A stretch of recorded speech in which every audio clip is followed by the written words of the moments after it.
Readings in this recording are from an event on poetry and medicine organised by the Hippocrates Initiative.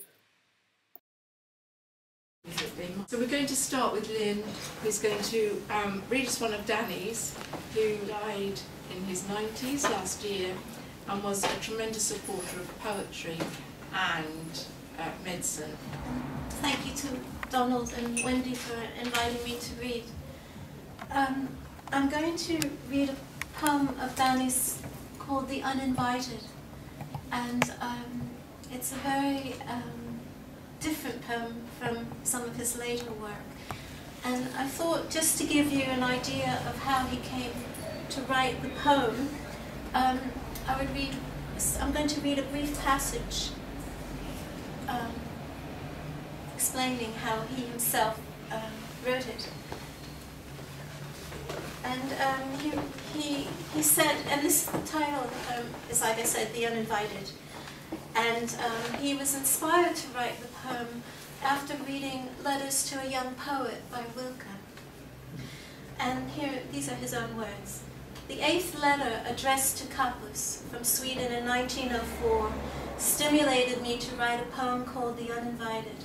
It is the only poem I am now willing to acknowledge that appeared in my first volume, After Every Green Thing. Rilke, in that letter, spoke of how certain sorrowful experiences alter us because of what they may engender. When we are open to important events or important moments of sorrow, argued Rilke, then our future sets foot in us. Though we could easily believe nothing has truly happened, our destiny begins, and we have been changed as a house is changed, into which a guest has entered.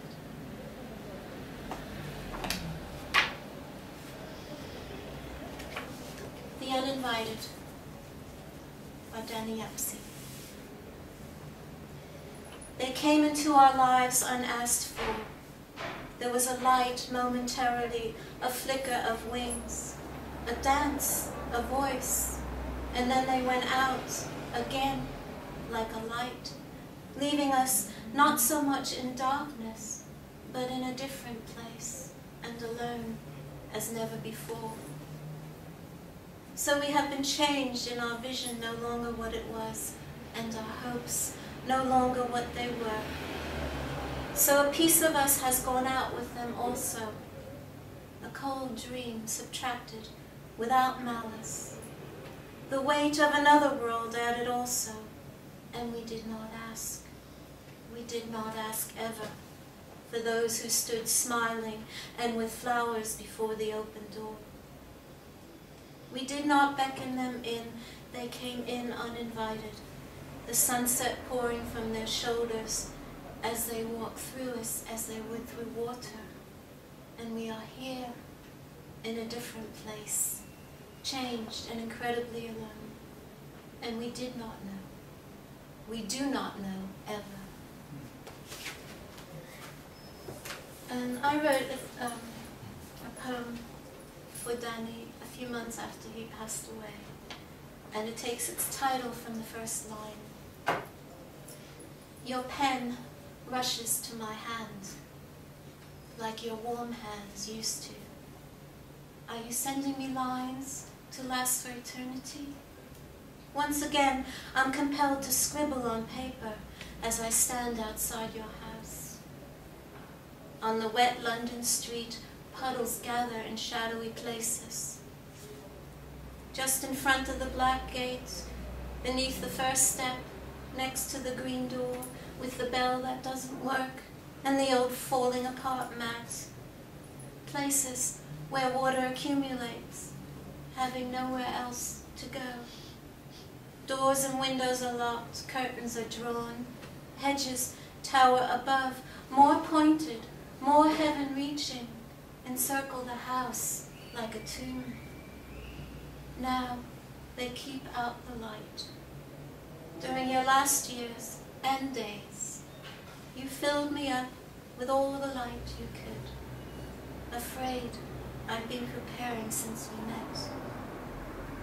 Like always when I leave, I still see you stand at the front door waving, and I wave while walking until the top of your head disappears.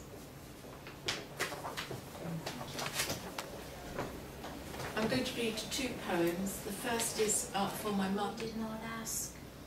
We did not ask ever for those who stood smiling and with flowers before the open door.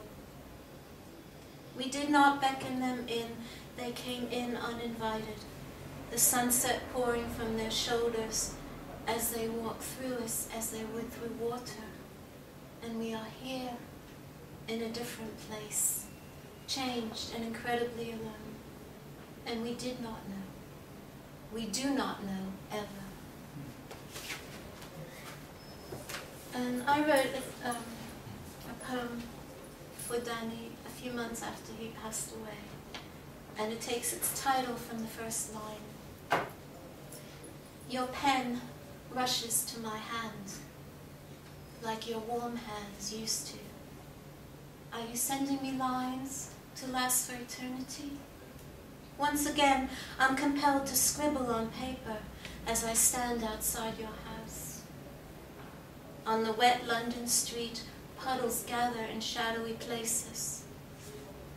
Just in front of the black gate, beneath the first step, next to the green door, with the bell that doesn't work, and the old falling apart mat. Places where water accumulates, having nowhere else to go. Doors and windows are locked, curtains are drawn, hedges tower above, more pointed, more heaven-reaching, encircle the house like a tomb. Now they keep out the light. During your last years and days, you filled me up with all the light you could. Afraid I've been preparing since we met. Like always when I leave, I still see you stand at the front door waving, and I wave while walking until the top of your head disappears. I'll read 2 poems. The first is for my mother, who's in a care home in her 90s, and she's preparing for death, and she's talking a lot about my father who died 5 years ago, and she never really talked much about their early married life together, but she's beginning to now.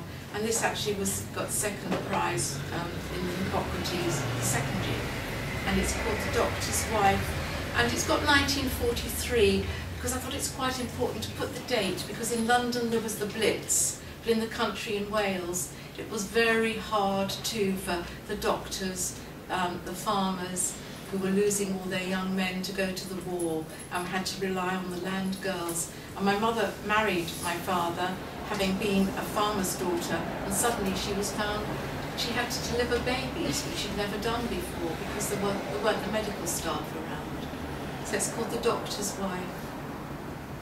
Up the Tonmar Road, uncharted night, where snow has buried the trees and the moon lights up the old car that can't climb any further. The air in the hills is barren, cold. Ice devours everything, even a couple walking against night. The sheep are bleating, ignored by the shepherd who listens, boils kettles, piles up the towels. 2 figures struggle onto the croft, falter, almost turn back, on this night where the air consumes even the most human of souls. The doctor's wife knows what she has to do: make the tea, hold the woman, time the contractions. Doctor and shepherd wait for a whiskey. She wonders about love on a night like this, the screams, the cries, the joy, the pain and ice. And the second, I'm just going to read 2 poems. The second one is, I'm reading because Kate's here tonight. Cate Bailey is a psychiatrist, so I'm working, I'm reading this poem, Kate, about a young girl that I worked with who committed suicide, and it was very, very hard. And I tried to write about her, and the poem was all over the place, so then I wrote in a pantoum, which is a very strict form, and it was much easier to kind of control my emotions. You're nodding, you understand. Yeah. So it's called Talking Back. Talking back is like screwing down a coffin lid or carrying water in cupped hands across the desert. I've never known you not to cheat, but face to face you never tell a lie. And this is like carrying water in cupped hands. That's how hard it was to try and reach you, but face to face you never tell a lie. You hid the tablets till we were out of sight. That's how hard it is to try and reach you. If you'd survived the weekend, it would have been all right. You just hid the tablets till we were out of sight. In the ambulance, you asked if you were going to die. If you'd survived the weekend, it would have been all right. A nurse telephoned to say she'd been with you when you died. In the ambulance, you asked if you were going to die. In our last session, you seemed to want to live. A nurse telephoned to say she'd been with you when you died. Across the desert, I've never known you not to cheat. In our last session, you seemed to want to live. Talking to you is like screwing down a coffin lid. Sometimes a poem comes out of an image, and that's what happened here. It was a photograph that I saw in the local paper down in Kent. And I found out what the story was behind it. It's about a place that was called the Benenden Sanatorium. It's now, I think, a private hospital. It was built in the early 19th century, mainly for post office workers who had tuberculosis, and the poem will tell you how they got it. And I think it went on being a sanatorium until in the 1950s or so. But anyway, I've got rather a fuzzy image that I pulled off the internet that I'll show you afterwards, but I hope the story comes out of the poem. The March, Benenden Sanatorium. Drummed out behind a death's head flag and ragtag of fancy dress uniforms, hussars' plumed hat, caps and casques of regiments that never marched, led by a tall young man in a tweed overcoat. This Tottentance down a Kentish lane, except it isn't. These are the death cheaters, the ones who took on the bacillus and won, who burned at night, coughed blood and fought their battle between quiet sheets. The bacterium could lie for weeks in dust in frosty workrooms, sputum-splashed platforms.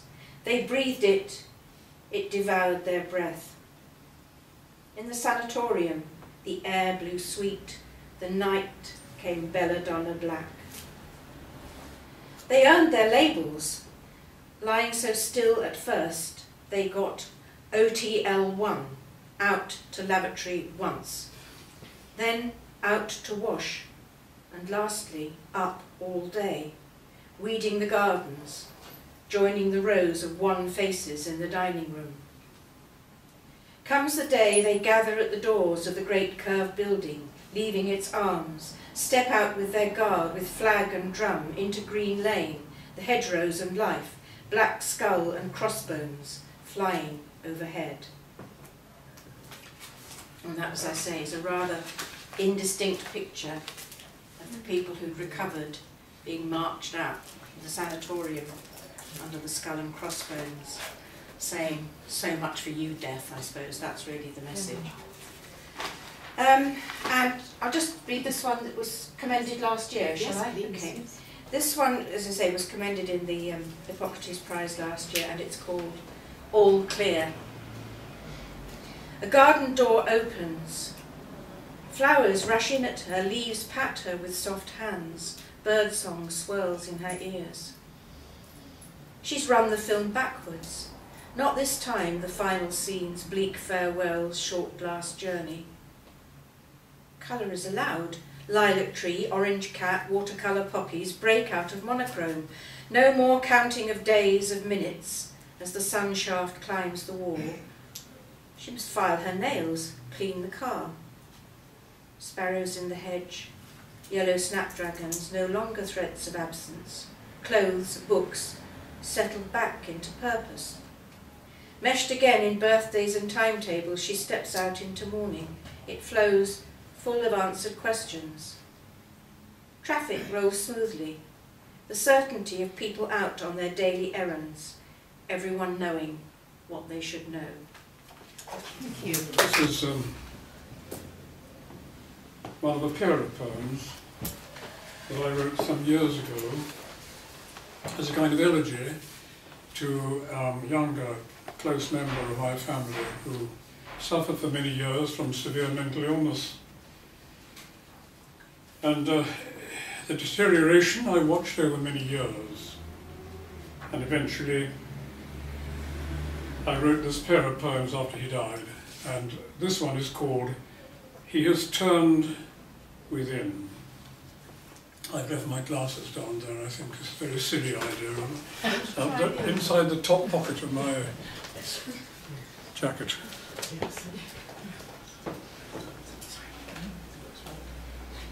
Make a mess of your recording. The power of editing there. Disguise so many things. So he has turned within. It is a lifetime journey that he's on, armed with no maps or helpful traveller's tales. The only road he knows runs through the days and months and years without a terminus. At crossroads, indecipherable signs, adored with symbols, he finds ominous. No one to tell him when he has arrived, so on he goes along the same drab road, passing the same perplexing intersections, hoping in some brief stopping place to find, among discarded wrappers and yesterday's news, the right directions. His life comes served up in a strict regime of medication.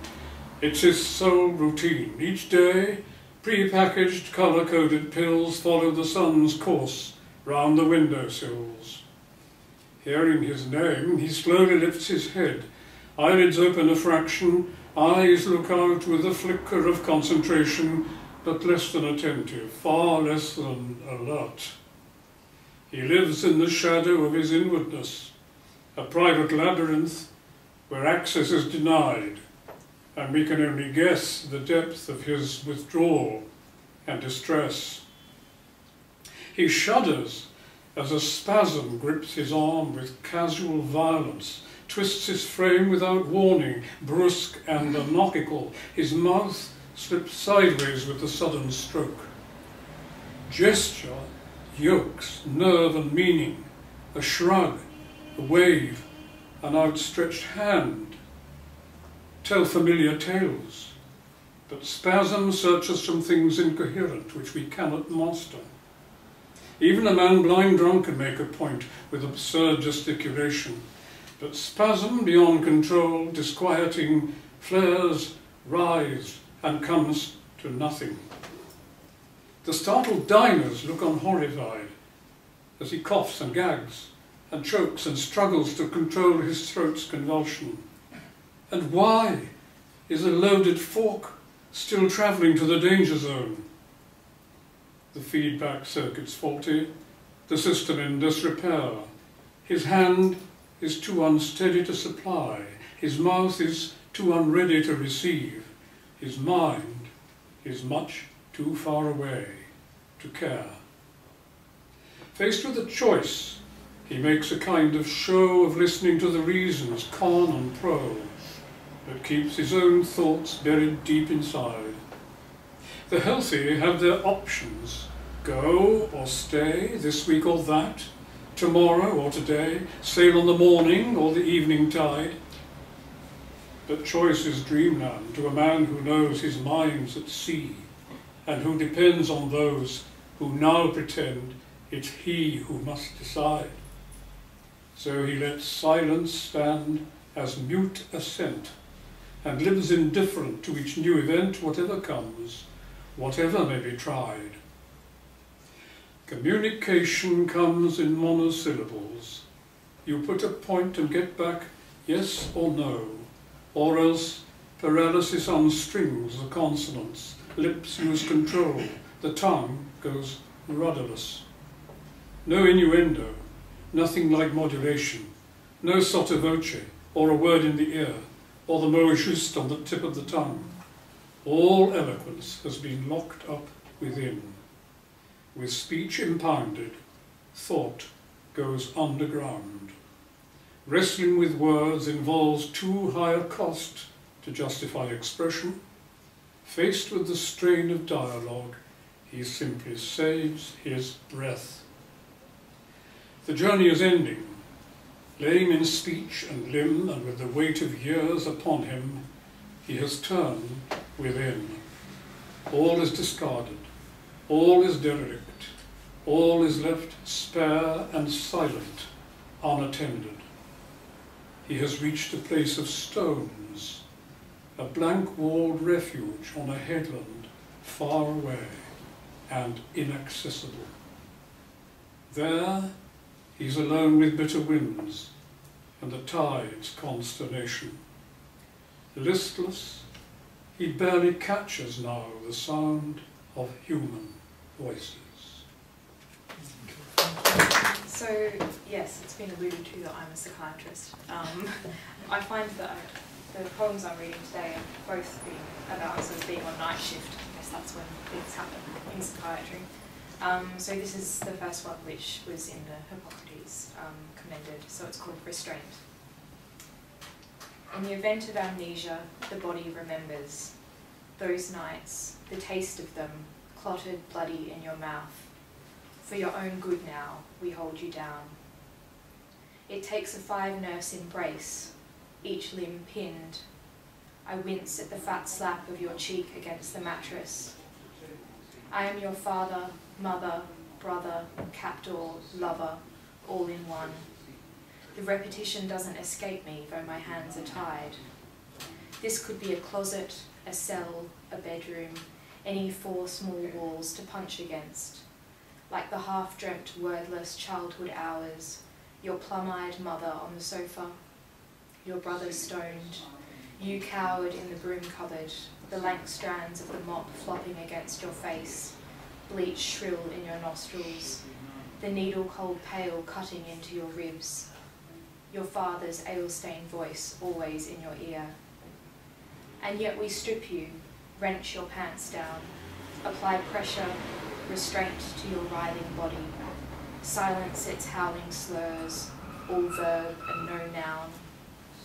We draw up the syringe, and in a strange reflex arc, you rise to meet the sharp, bruised flesh yearning for the exquisite sting, the neat metallic completeness, the briefest articulation of grief.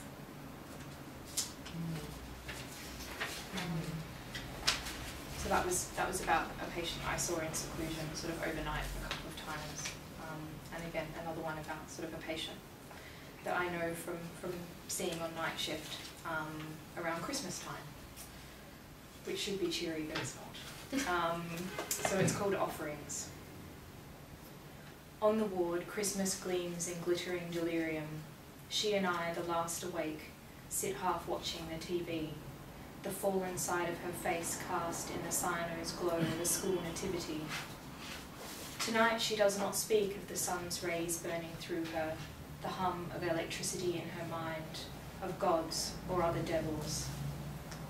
I had a baby, she says, as simply as one might offer milk with tea, or spread out a clean sheet.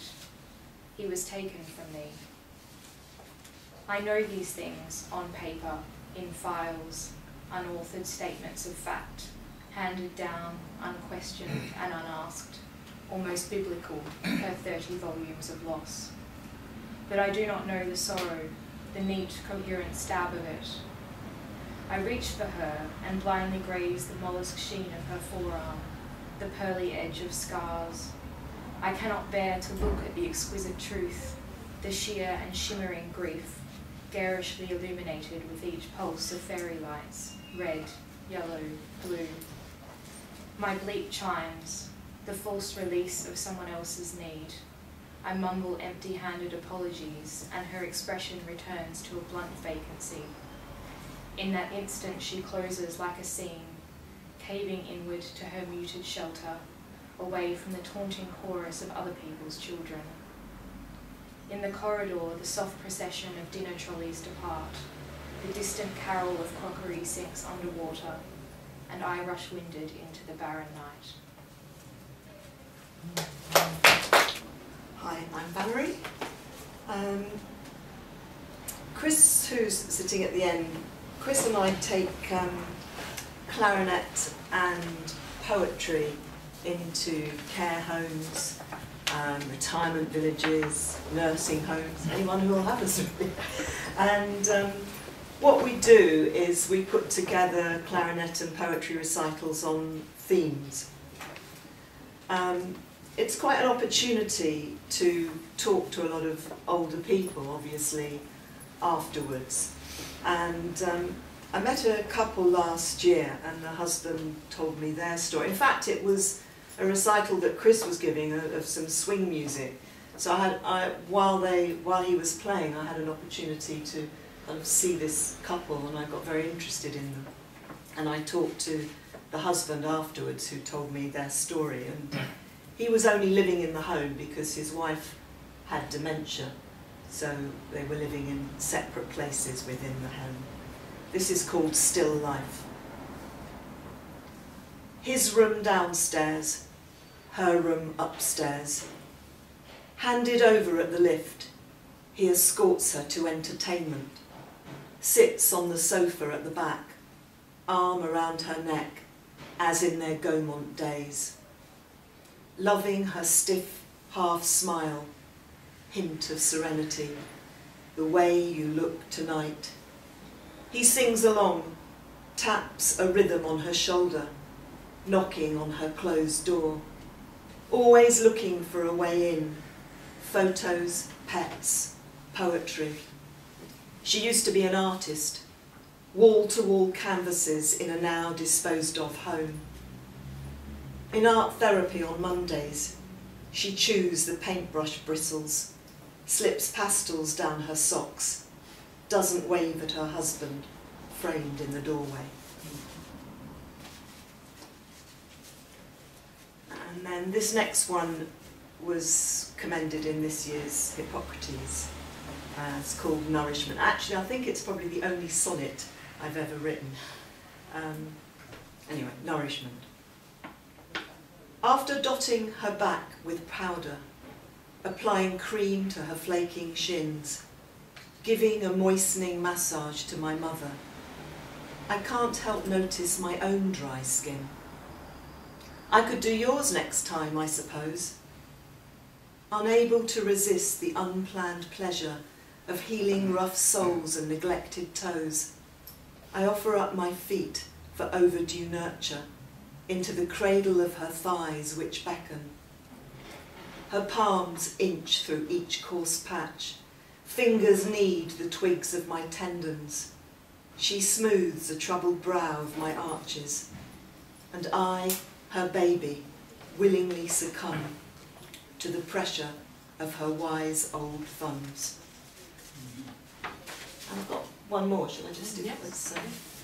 I thought this was appropriate being in the medical society. It's about a cardiologist, so heart of the matter.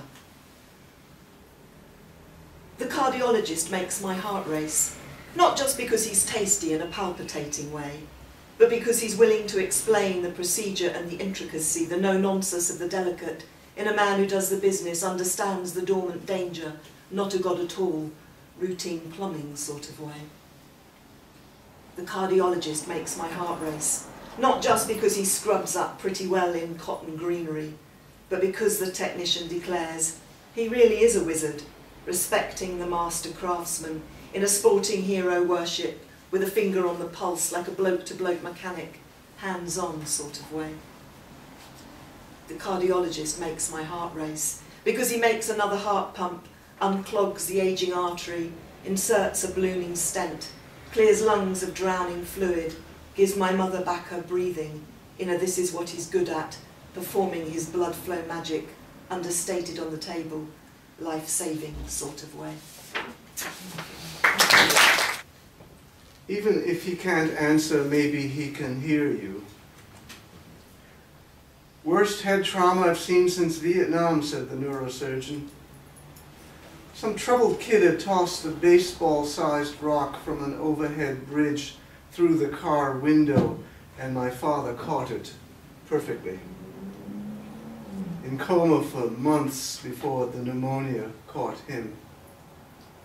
The nurses urged me to talk to him. Maybe it will help to heal his brain, as they went about changing his sheets. His hand grasped mine, primitive reflex, they said. Whether trite or loving words, I called up, "Hi, Pop, it's me, your son. Can you hear me? Can you hear me?" The nurses urged me to talk to him. Sure, shout down a high canyon, a fogged-in abyss. I wasn't a grieving widow speaking into a gravestone. We had little to say even when he was alive. I wished him dead. Get on with my life. For a year after, I couldn't drive on highways. Now, at his age, I talk to him in my head. This nice book is called To Sing Away the Darkest Days, poems reimagined from Yiddish folk songs. I just happened to have brought a few.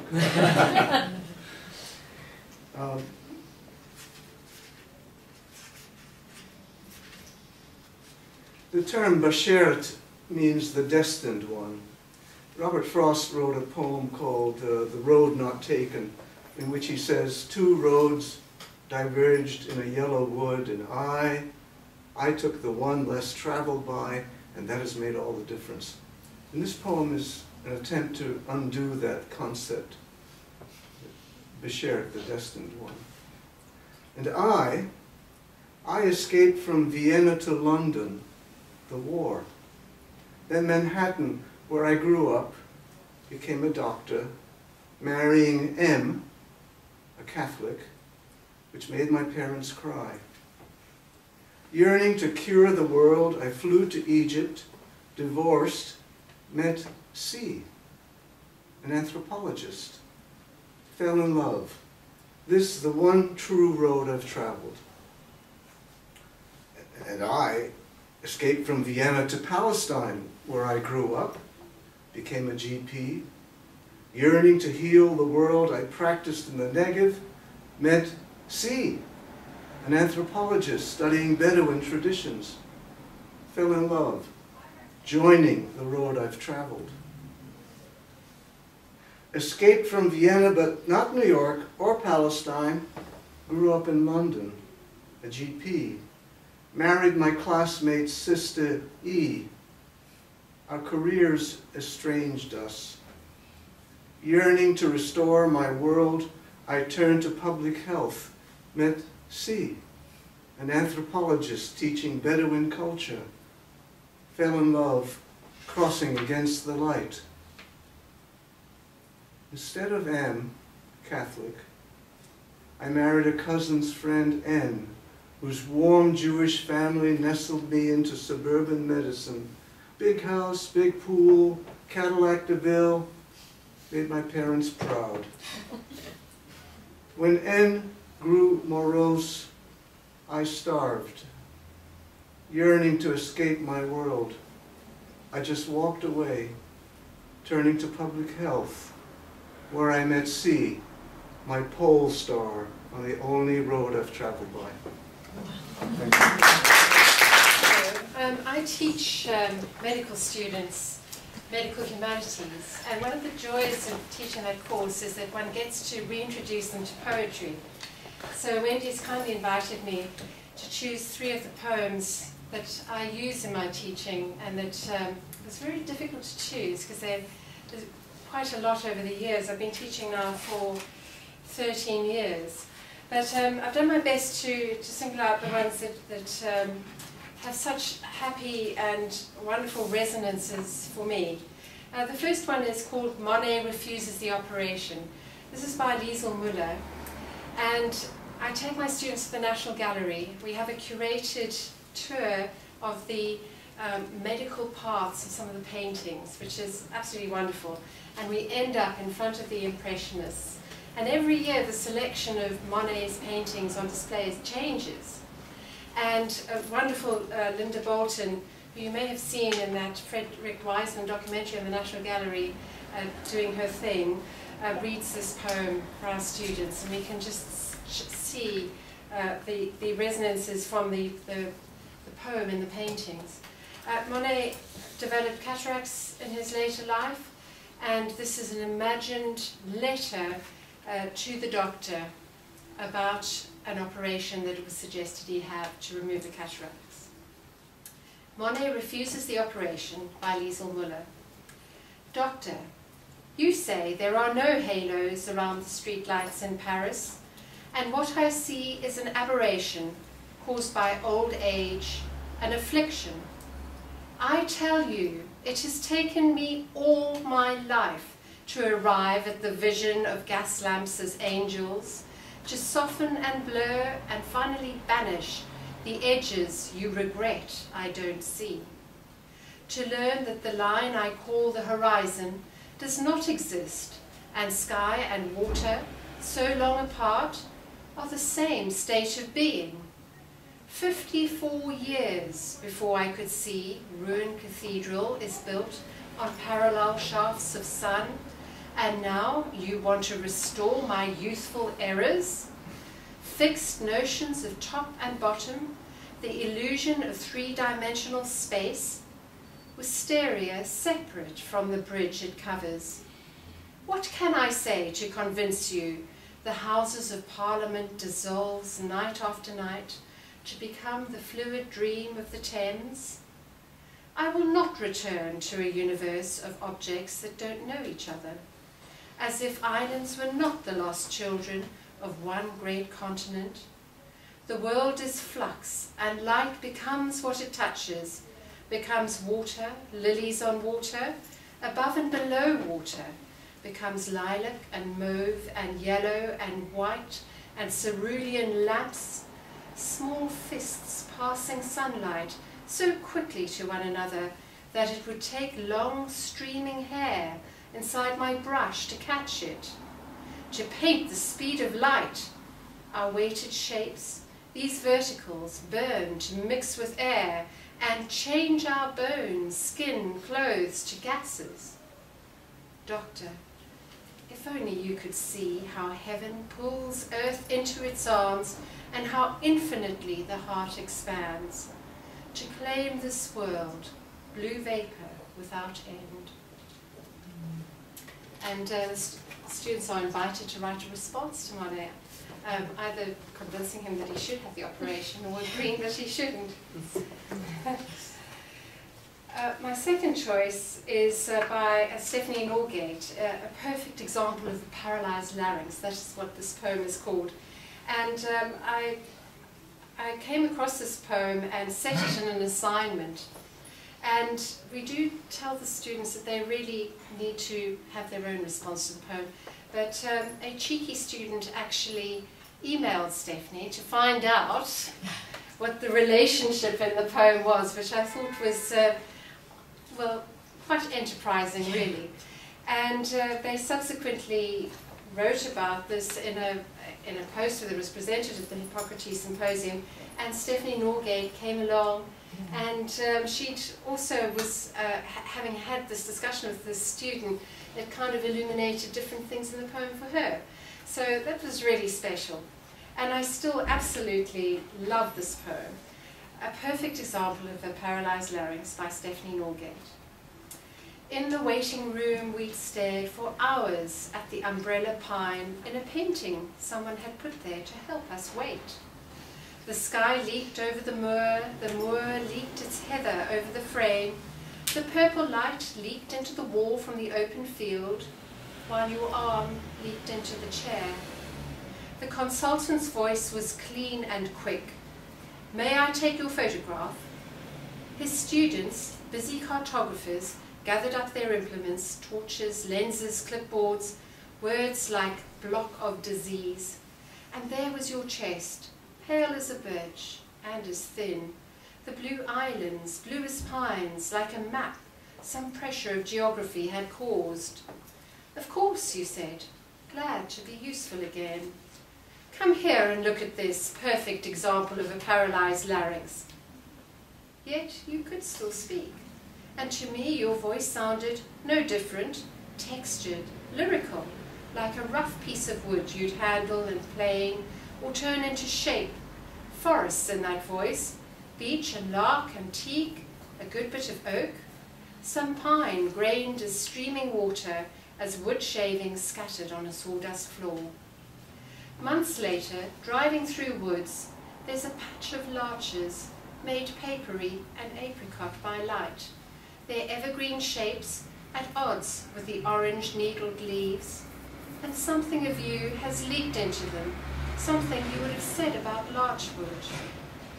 Some lost knowledge, some connection only I can make now with the saw's rasp, or planks lined up how you wanted them, or with a student in the hospital holding the photograph and peering like a craftsman at the blue islands of your chest.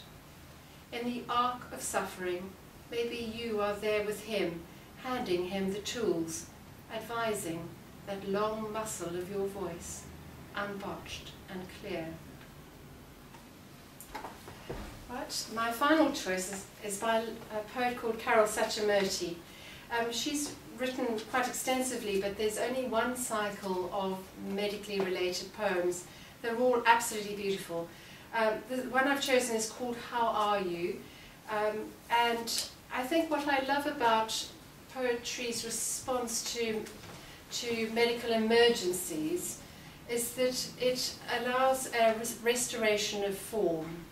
So a poem is carefully crafted, even though it's dealing with a chaotic situation.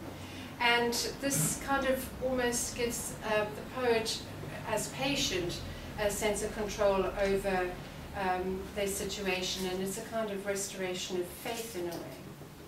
How Are You? By Carol Sachamurti.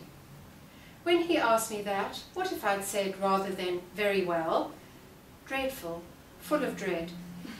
Since I've known this, language has cracked, meanings have rearranged, dream, risk and fact change places. Tenses tip, word roots are suddenly important, some grip on the slippery. We're on thin linguistic ice, lifelong, but I see through. I read the sentence we are all subject to, in the stopped mouths of those who were once I, full-fleshed, confident, using the verb to die, of plants and pets and parents, under the immense contingency of things, deleted sense. They are his future, as well as mine. But I won't make him look. I say, I'm fine. Thank you. Thank you. I'm thrilled to be here. I'm very pleased that we could come, especially because we missed the ceremony. And in fact, I teach full-time in New York. And my colleagues and my students were thrilled at the news, so much so that one went home and told her family I'd won the Man Booker. So I had the unique pleasure at graduation of having, parents come to me and say, congratulations on your medical novel. We're so pleased for you. So these are a few poems from my novel that I'm going to share with you tonight. So, The Bees Have Been Cancelled. Never again the humming, saddled flowers, never the blind oath by a velveteen prisoner, never the yellow hula-hooped in black little engine left running late into the darkness. Oh, how they were charming, clever monographs. Sunlight couldn't save them from the angel of extinction. Virgil said they swell with nectar's tilted knowledge. I don't know what to believe. Maybe they tired of being addicts. Clover honey, garbage honey, accidental ice cream honey. Ransomed stamen, sweet sinful, will do anything for honey. Maybe they caught fevers at midnight with no one there to hold their stingers, no fat queen to press a cold compress. How will we currency honey from wildflowers, that liquid of languages? How pollinate in the bee's electrostatic absence? How will the bellbirds take it, the Canterbury birds? Who will cast the last skeleton in amber? I'll miss the noise, the palimpsestic clamor, soft shock of discovering a hive under your roof. The lull as each integer walked its body over a blossom, then flew away with its instructions.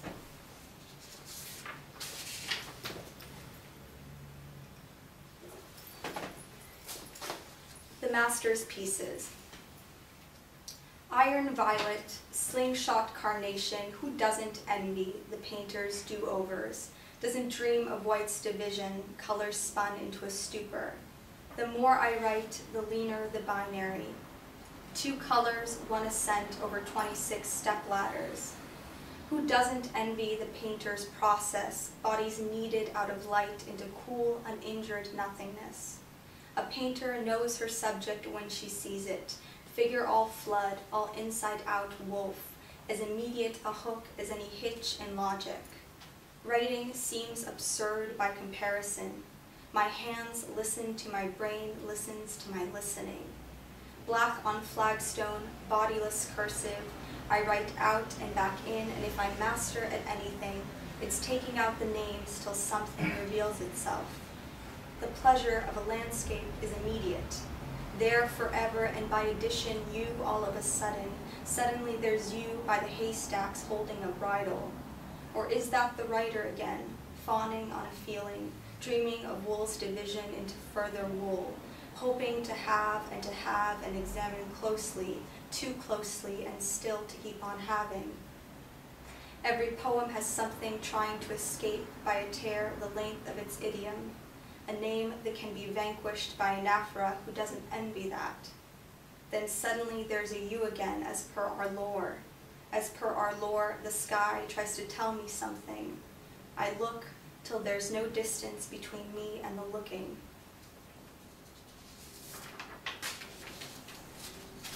This next poem was written after the 2013 Boston bombings. Wandmaker. Again, I'm thinking of the wandmaker, his labor equal parts language and device, whittling the wood, polishing a word. How things must sometimes end up in the wrong hands for history to happen. Every bomb and every bomb maker has a signature. Even the anchor, reading from a teleprompter, is surprised by what he has just had to say, and explains it's the particular bouquet of shrapnel, breed of agony that marks the maker. I try, but there's no way to sleep off this violence. I spin in place under a rainbow parachute, pulled tight by my kindergarten classmates. Anyone could be a runner in Boston. The anchor reads the names of 2 brothers, and I look for signs of certain evil. Are these my people, my misguided people, and how should I keep on loving them, forgiving them? Who can teach you that exactly? Everything gets languaged eventually. Even silence flourishes rhetorically. That's all for now, folks. Stay tuned.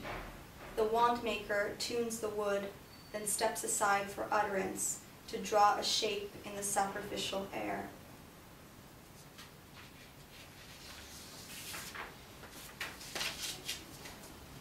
The return to nature has been canceled. I used to think if things got bad enough, I could return to nature, its bell-less door ajar. But after living selfishly for so long, it was difficult adjusting to a new set of house rules. The rain outnumbered us, the snow's word was final, and soon nature grew tyrannical, tubercular magnolias, extended lives of fruit flies. I missed the microwave's electric coronas, draining a power bar to its last interval. Men rushed to merry earthquakes. The frost used my body as its workbench. Wind drew echoes from every hunter's ear. Come here, the deer called, and speared them, getting even. I asked a historian to peruse the index for what could happen next. No one could focus on the course of action. First a man with a megaphone, then a girl with nothing but the wind tunnel of her palm.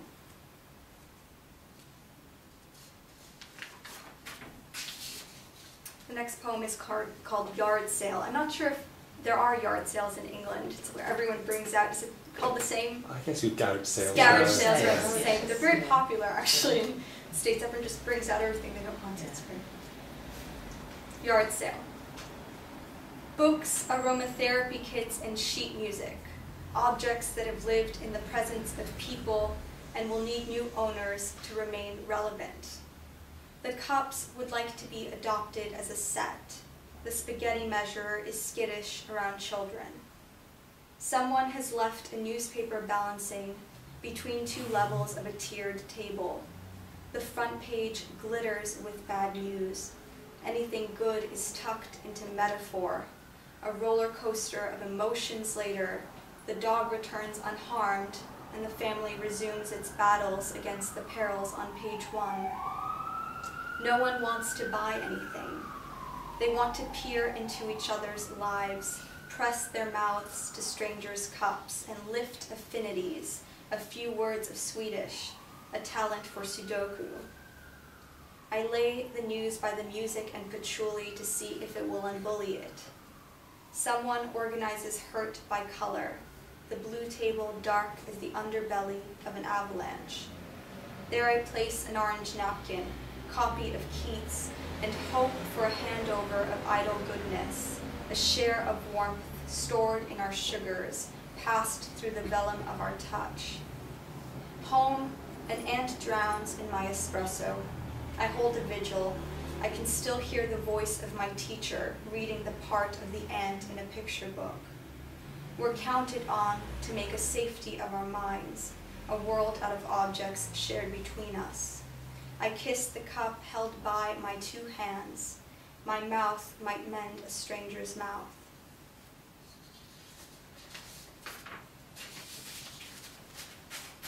Sashimi. I served my love's sashimi hearts on iceless beds of clean bamboo. Some were tasteless, others spoiled at the oil rig of our departure. There was the horse mackerel bucking at the rice as if another life were to await, the wheel shrimp hugging his white station like a pillow, the koi promising to love each grain. I knew the knife work it had taken to get here, the hands, my hands, unfolding origami nerves, widening fields between modest fish lungs.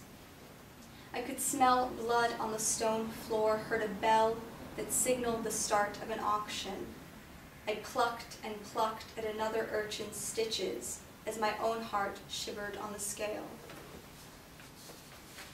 It's nice to think of your past loves as sashimi. I encourage you all to do that. And so I'll end on the poem that's part of a new manuscript called A Technique for Operating on the Past, and the poem that I was thrilled and very fortunate to have win first place this year.